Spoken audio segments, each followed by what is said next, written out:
So again, I'll try to repeat and summarize a person's question, and if you're not comfortable with, if you have a question you want to ask and you're not comfortable with it being made public, then let me know and I'll press pause on the recording. So, is there anyone there? Yeah, Jill. Before I came on this retreat, I was an emptiness ball. I really love it so much next to you, and so this has been a new set of experiences for me. So, but I was thinking, reflecting, and I was thinking. So sometimes when I sit in my kitchen and I open my eyes, or even during the sit, things become insubstantial in the sense that the kitchen cabinets now look completely new and fresh and still and almost vibrating at the same time. And also the other thing is I'm not quite sure sometimes whether I'm in samadhi or emptiness. It's just blend or. And so sometimes when I open my eyes at the end of the sit, I felt something which I could now identify perhaps as the divine, something not just one-dimensional. It's not just that those things are faded. There's some sense of mystery, majesty, unknowing. I'm thinking about it, and I've been reflecting on this and thinking about it. There are other times when I've had, as it were, what I would describe as definitely mystical experiences, and they have a similar flavour. So I'm just wondering whether, in fact, emptiness practices could whether it could actually lead to the divine, as a sort of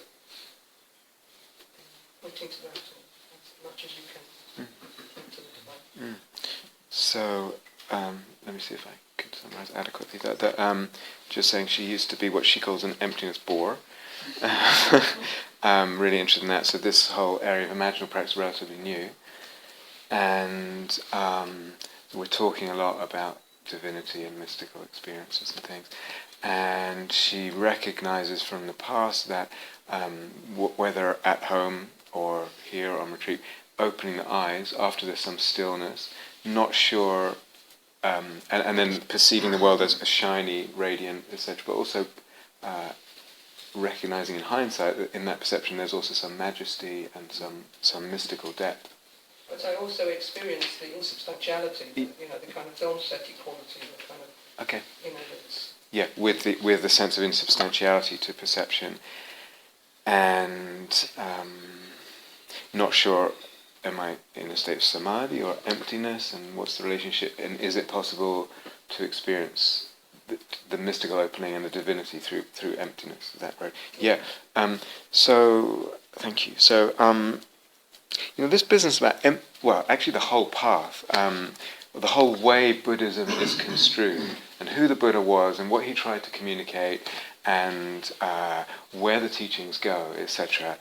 Even here at Gaia House, if you were here for a while and you went to every retreat, you would get very different, completely almost opposite pictures of what that is. So you will get people who say the Buddha was categorically not a mystic. He was trying to go away from all mysticism and anything like that. And then you get people who would say the Buddha was a mystic and he was opening that door. So everything within the Dharma, things like emptiness and samadhi, etc., they all get interpreted according to this vision or fantasy of the package of where the whole path is going. So in a vision or fantasy of the path that is categorically and refuses any mystical sense, then emptiness has to be interpreted accordingly. And so sometimes what you get, and I may talk about this tonight, or I don't know, but I may have talked about it tonight.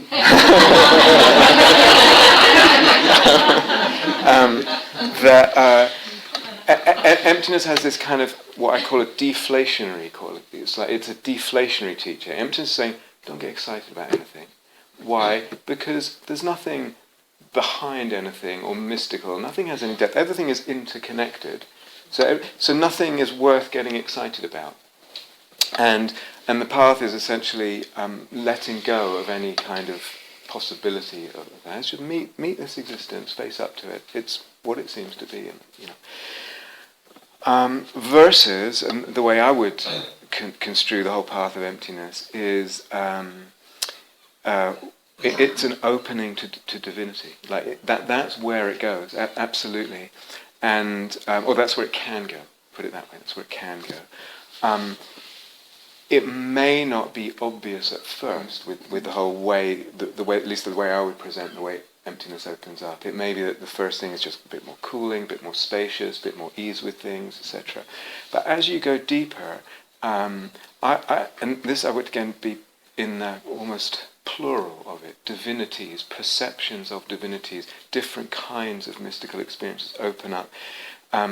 Emptiness can provide certain almost like predictable experiences that open up for people, and then at a certain level it provides a kind of, I don't know how to say this, like a platform that allows all kinds of other experiences to open up of divinity. So divinities or experiences of divinity, different kinds of mystical experiences, and then what we're adding on this retreat is that actually those possibilities are amplified, magnified even more in any possible direction. It's not just everything is divine because it's empty, or everything is divine because it's universal love, or everything is divine because it's in nature is awareness.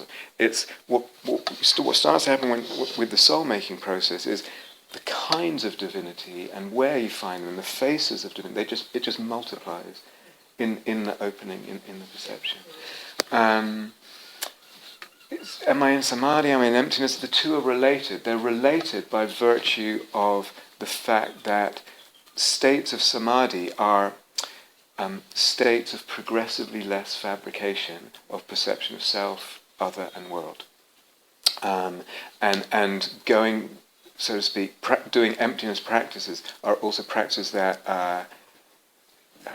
what would you say? They fabricate less. So they kind of, there's a convergence of direction. Then in that movement of less and less fabrication, there's kind of mystical experiences along a certain avenue.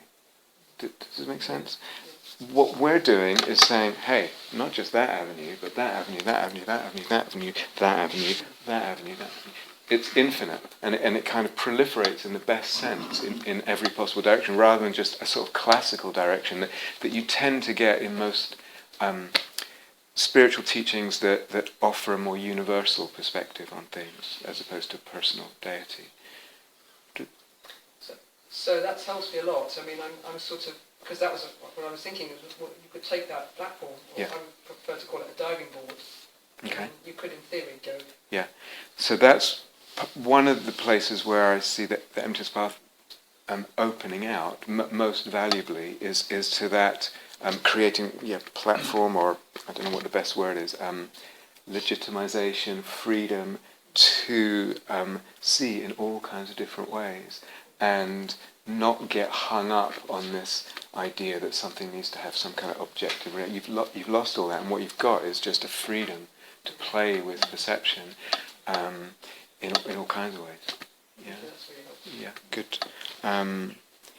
About this, because someone asked this in an interview today, it's that when I say this about the jhanas being states of progressively less fabrication, I'm not suggesting that that's the way that one needs to go, that everyone needs to practice the jhanas, and if they want to know that unfabricated. So it's more just, it's a way of understanding what is happening in classical Buddhist practices. There, everything in the Dharma, metta, generosity, samadhi, insight, you name it, all the stuff in those lists moves in the classical list, moves in the direction of less fabrication.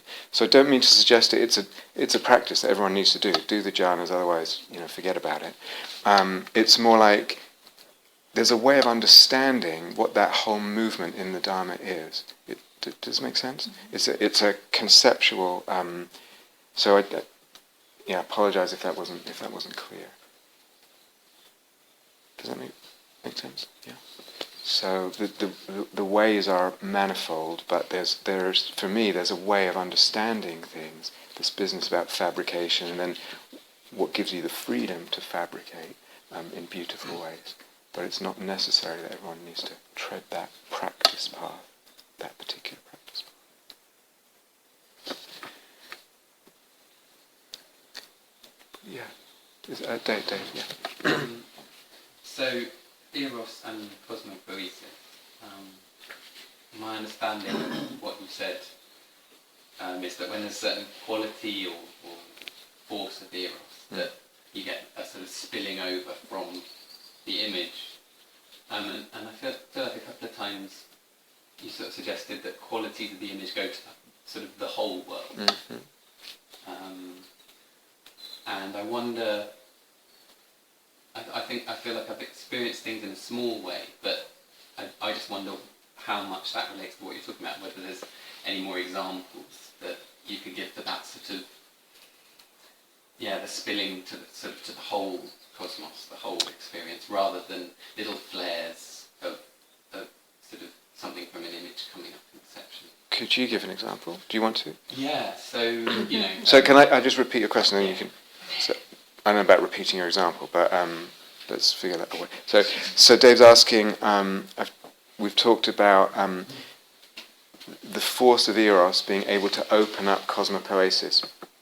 By cosmopoiesis we mean, poiesis means to create, like one writes poetry, like one creates poetry. So in the perception of the cosmos, we're, through the perception, through the ways of looking, we're actually, so to speak, discovering, creating the cosmos in that beautiful way. And through the force of the soulmate, one way it can happen is through an image. An imaginal image there's Eros in it, and that whole galvanization of the soul-making process and perception and movement and involvement and relationship happens with that image. And then one way that things can happen is that begins to spill over into the world. And then one looks around oneself after, let's say, after the meditation, if you're doing it in that kind of linear way, and you notice, the world looks different now. And how does it look different? How do I feel it different? What is the world? So the idea and the perception and the sense of the world is transformed, transubstantiated in connection and with the flavour of the image. So that's one way that things work. Do you want to give an example? So for example, after spending some quality time with the tree, mm-hmm. My head and my heart were full of tree, and just there's a certain sort of patience, a certain sturdiness that I started to notice, but it wasn't that the whole cosmos was like, it was, just individual maybe objects or relationships had a sort of sacred treeness in their patience and in their sort of, whereas what you're describing sounds a bit more sort of like it's happening in a different in a different way, on a different level, because this idea of it's almost everything. Yeah. So Dave's example with a tree and the sort of sturdiness and patience of the tree was then perceived in a few other objects or things in nature, but not in this kind of pervasive way that may have been alluded to. I wouldn't, like all these things, including jhanas, it's like the cut-off points are not, it's like, don't get too hung up there. I would just keep practicing and see what happens, It can also happen the other way around, so you're walking or sitting, whatever, and suddenly everything is a certain way, So it doesn't only happen that way. What do you feel like you need now with that, with the whole question that you're asking? It's interesting. It was a little detail that has just stuck in my mind for a long time about a sort of I think with these things, not to force and pressure, it's like, what if we, we work hard in meditation, we say, what can I do and balance, and how, what are the skills and elements of the art and all that, and that's good, that's important, and we bring our heart and soul and our dedication to it and our intelligence to it, and you can also conceive the thing the other way around, that the soul is driving this, and what perceptions arise for different people at different times is what needs to arise. So there's a whole other way of conceiving it. Do you need more examples? Or I seem to remember it was the end of the Path of the Imaginal Retreat, and I just rattled. They were all musical. I seem to remember for some reason, but I could. There's loads one could give, and sometimes it's really dramatic. Sometimes it's very. Very, very dramatic, and there's maybe, like I said this morning, with that image about the mother who lost the child, it's like sometimes images move in series, and they kind of, so you don't necessarily jump from one to this big thing. And sometimes the whole thing's very dramatic, and other times it's really, really subtle. So this is the thing, it's like not to put too much pressure on, I want a dramatic kind of thing that I've heard about, But how does that sound? Yeah. Look, if we turn it around, I'm not hearing a lot of frustration or anything in your question. It's more just, it sounds more like curiosity rather than, So, beautiful things are happening, right? Would you say? Oh, yeah. Yeah. Trust that. Stay with the beauty. Something really beautiful is happening. You don't need to. I'm more like a lot of the thing about imaginal is just saying.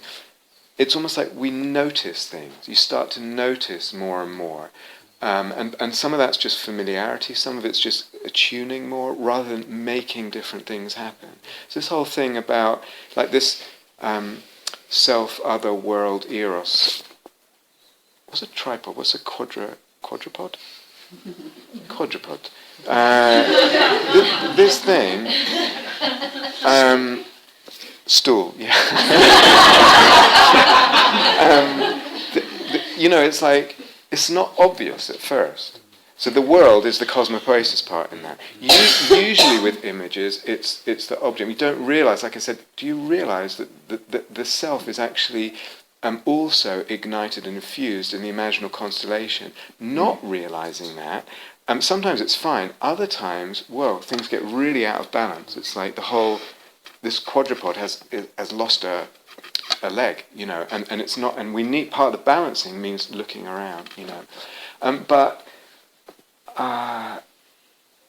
That was something I just noticed, it's like so a lot of this stuff is like and the cosmopoesis too, noticing, oh, that's interesting. I can't remember the first time I noticed it, whether it was dramatic or subtle, it doesn't matter, but it's like it's stuff to notice gradually rather than to make happen. And so this goes for a lot of imagination. Even the divinity, it's like, oh yeah, it does have that quality. I might not like that word divinity, but it's like it's what we notice. So this is characteristic of the imaginal. And then you start to notice, oh yes it is, oh yes it is, oh yes that, rather than making it happen. Yeah? Okay. Ceci, yeah. So, I'm wondering about and it's probably got some similar sort of answers, but about the way that you're using the word eros. Yeah. So, when you talk about it, if you're sort of in defining it, you're saying there's the contact, there's the sort of want for that, and you'll say there's the sort of wanting to penetrate or open to. Yeah. But I notice you don't make any distinction between those two ways, and I wondered, is there a reason for that? And basically, what's behind my question is that. In my imaginal practice, I find it quite, it's like I feel a lot of eros for my direction, my path, but actually in practice it's like what my being wants to express is much more in the, and I know you don't use the word sort of masculine and feminine, but from my is feminine mode Yeah. of, and so it's not so much about going towards knowing the other, but to be known by Yeah. the other. And I know that's okay, but I wonder whether that is included in what you're, like how that fits in with the conception of eros. Whether what's included, the being known by. Yeah, so it's sort of, when you talk about eros, it's quite often with that sort of penetrative quality and sort of masculine Yeah, quality. yeah. And Yeah, thank you. So, Zazie is saying when we were defining eros, saying it's more penetrating and opening without to the beloved other, the erotic object, and wanting more penetration, and not really making a distinction between penetrating and opening. And is there a reason for not making a distinction? And what's the end of the question? yeah, and I guess that when you talk about eros, it seems to be Yeah, more penetrative. yeah. And when I talk about eros, it seems to be more penetrating. I'm a guy. In the sense, I mean, just think if we use the words that you masculine and feminine, it's like I'm very masculine. You know, it's like that's really. So I have a lot of that, and so apologies if that. But if we go back to this principle, how eros will want to move in every way. Go with what seems to be alive. If that the directionality is that way, if it's back towards that opening the self to, in a way, what we were talking about this morning, if it's the anteros first, which is similar to what you're saying, that you're, fine. Just go with where it's alive, because it's like a flame. It's like wherever it's alive is where you trust, and then it will start. So eventually you get the penetrating and opening. In some, I don't think. Well, I think I mentioned it in the guided meditation. You can have, let's say, purely sexual, erotic, imaginal going on, and you could be the penetrator, and I could turn into one who's it doesn't even make sense, anatomically, but it doesn't matter. It's like you just trust. Again, back to Dave's question. There's a soul movement here that will just unfold how it unfolds in the order that it unfolds for you, in the order that it unfolds for Elaine or whatever. It's going to be different. It's a bit like Bo's question yesterday about conceptually starting in different places and experientially start. Some people more with the body, some people more with It doesn't matter. It's like trust the eros. And let it do its thing, and it will. Yeah. So apologies if my language tends to tip that way. It's just. So, how does that sound? Yeah, and I think it's partly relating to sort of, and I think that it's just the sort of polar end of the experience. Yeah. But because a lot of the images. It's the sort of merging with the image. So often when people talk about sort of, there's this image, but it's like it's a merging rather than an other. Mm-hmm. But then actually, in that, whether there's an image which I merge with or whether the image is just myself, there is the sense of other in the sort of conscious, in the being known in that image. But so the experience is that I am the image. There isn't so much of like an obvious sense of other.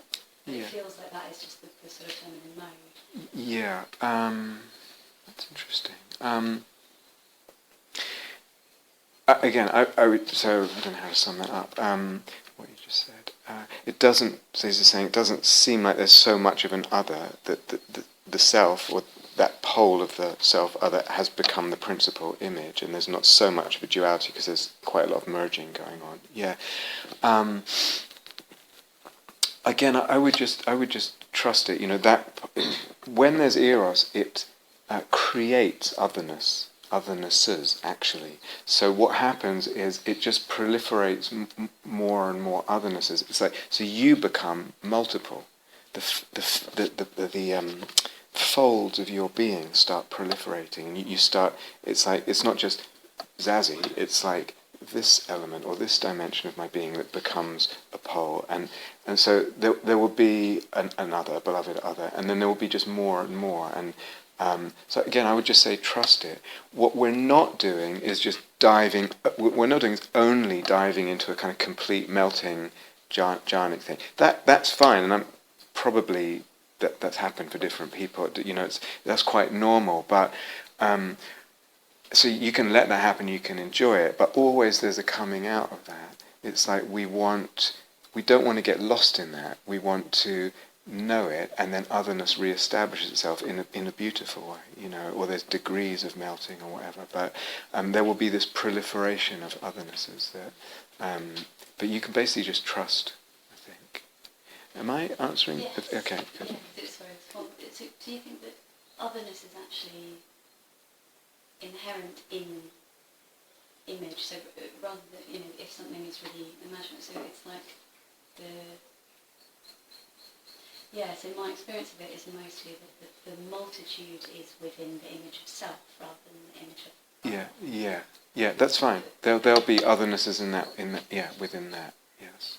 Yeah. So it's like self almost becomes like another, like a beloved other, or beloved others, plural. Yeah, but it's more like it feels like the other is the knowingness. Oh yes, exactly. Yeah, totally. Yeah. Yes, thank you. Yeah, good. Okay. Jamie had one. Yeah. You mentioned in one of the talks that there are elements of Tantra that are analogous to the soul-making paradigm. I'm just wondering, are there any critical ways in which it's definitely different? Yeah.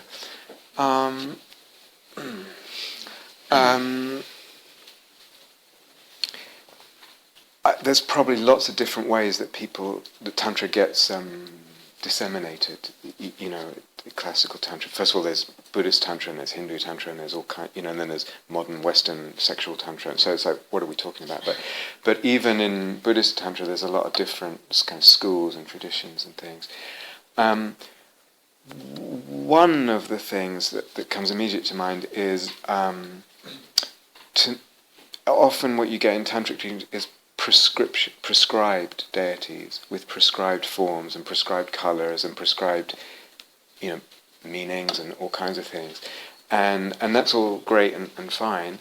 I think we're leaning more towards this kind of trusting of the soul and what comes up individually, and what images come to you. So that's one of the. That's one. I mean, Jamie's asking what are the ways in which what we're doing is definitely different from sort of classical Buddhist Tantra. Is that, yeah. So that's one. There are others. I'm just not sure whether I want to say what they are now.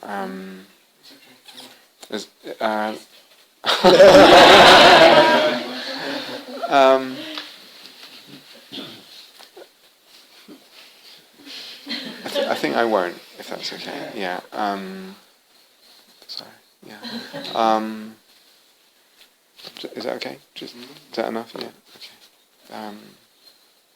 Okay. We just found the practices so revelatory and powerful that why has no one found this before and taught it in a considered way? Well, what's in Tantra? Should I go to Tantra and see what else is there? Well, you may and find all kinds of stuff, I imagine. But I'm not an expert on Tantra. I don't consider myself at all an expert. I suppose one of the ways it's opened up for me was from the emptiness practice. Jill's gone, but from the emptiness practice, it almost to me just suggests Tantra. It suggests the ability to do that. You reach a certain point when it becomes kind of, to me, the obvious next step and the obvious sort of unfolding. So I went to the library next door and rummaged through books and tried to apply myself to the practices they were taught, but it worked to a certain extent, but it actually felt like it wasn't the right thing. And then for me, what was really a big thing was reading James Hillman, and then moving through that and taking that, and then just experimenting and your question, why isn't, or what it has a lot to do. That's why I tend to try and talk a lot and think a lot about conceptual frameworks, conceptual ideas that actually block it, that prevent. Why isn't it? There's actually a reason why. It's because we believe X, or we believe Y, or we believe that X or Z is wrong, or this and that. There's actually ideas and psychological reasons, and there's lots of reasons why not, why it doesn't. So that's actually quite an interesting question. But yeah, so Tom, yeah. On the same topic, do you think it's because, is it just in the history of Tantra up until, the way the Western mind developed, there was potentially fewer blocks? I mean, it seems to me that having practiced a little bit myself in that tradition, in that tradition, it seems like the soul-making aspects are more implicit within that, and there's a sort of expectation that the prescribed image will then become image in a way you need it. Yeah. I'm just a little... Dodgy territory. It's dodgy for a reason I don't even want to say why. Let me just see what to say now. We can pause there.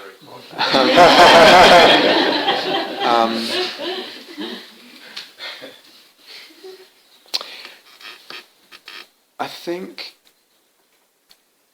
Tantra is effectively infinite. I might have said that in the talk the other day. It's not taught as infinite, Mm-hmm. and it's also, the direction is prescribed. So, there's more directions than saying classic Theravada. But the directions are prescribed. I think what I'm just letting the cats out of the bag a little bit. Here and in other talks and places, it's like, let's really open up that infinite thing. Let's really admit that that's implicit in the whole soul making, and the directionality is infinite. And what happens if we just really, open to that idea, realization, and then create a path out, or find a path out of that.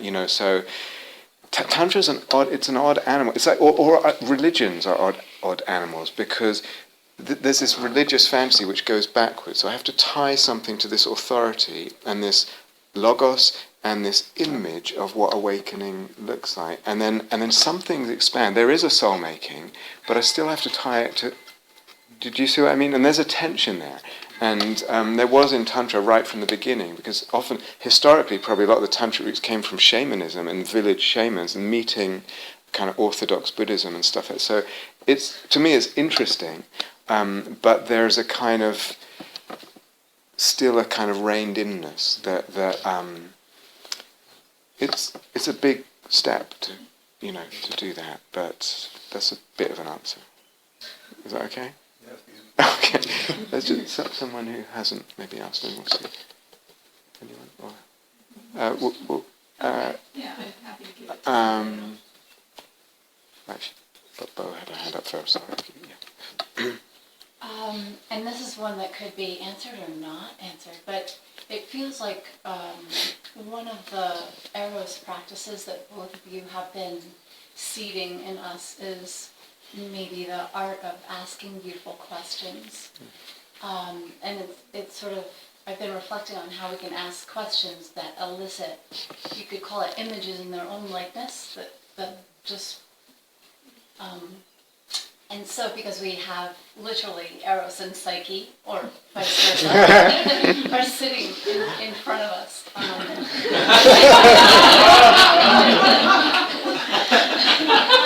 Did I hear the T-bell? Yeah, and we're preparing to go. With the knowledge you have now and sensing us the way that you do, and having that heart connection, is there a question that you would craft for us together that we haven't seen to ask? For everyone. Well, yeah, and you've been doing that all along in some ways, but and so it doesn't have to be answered now. But what would be a beautiful question, seed? Yeah, and I'm also aware of that part of myself that wants to ask always things. Stop. Like, yeah, is this right? Is that right? Are we doing that right? So just an open invitation. That's at any point. What was the thing about doing it? I didn't get that. Well, as we prepare to leave, having some sense of the questions that elicit answers in their own likeness tend to be, we could probably map them out together, all the ones that, am I doing this well enough to be able to go home? But what would, so because you've been teaching us things like, is this soul making? Does this feel alive? To recognize the quickening that happens inside us when we ask something beautiful or there is an image of beauty. Just wondering what you Let's see. We can think about it.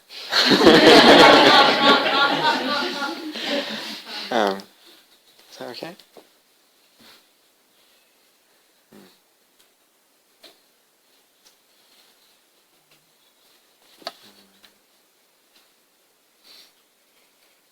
Yeah, maybe we'll ponder it and see what comes if that's okay. I think you've been doing it all the way along, Okay.